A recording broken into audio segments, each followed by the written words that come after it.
Koro gima Kalonzo gini timo cha. Gima Gachagua gini timo ka. Ken mana mar pogo kombe ne jotelo. Wan to waonge oyo. Wan we wawuo gi jopiny, wamed lero ne jopiny. Tuo ma wan godo Kenya kaendi ma en tuo mar economy.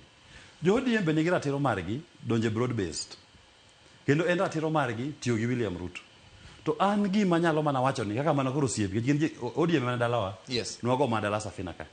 Gima nyalo mana wacho ni mana advice, brotherly advice. Ni samu medo donjo ka Ruto ni. To chilo moro nitie mamieno. To chilo ni chieng' kochopo chieng' mibrogo kura. Ji ok bi neno ni ODM opogore gi Ruto. Ubro tingo chilo mar Ruto ni. To kede ma jopiny dhi chwado ugodo.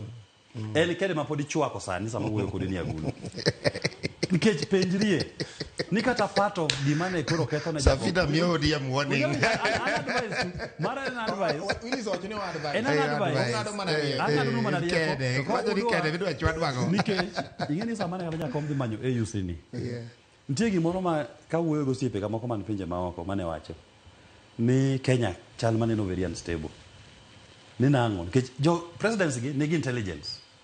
Gi nyaka be gidhi gimanye intelligence report mar candidates duto.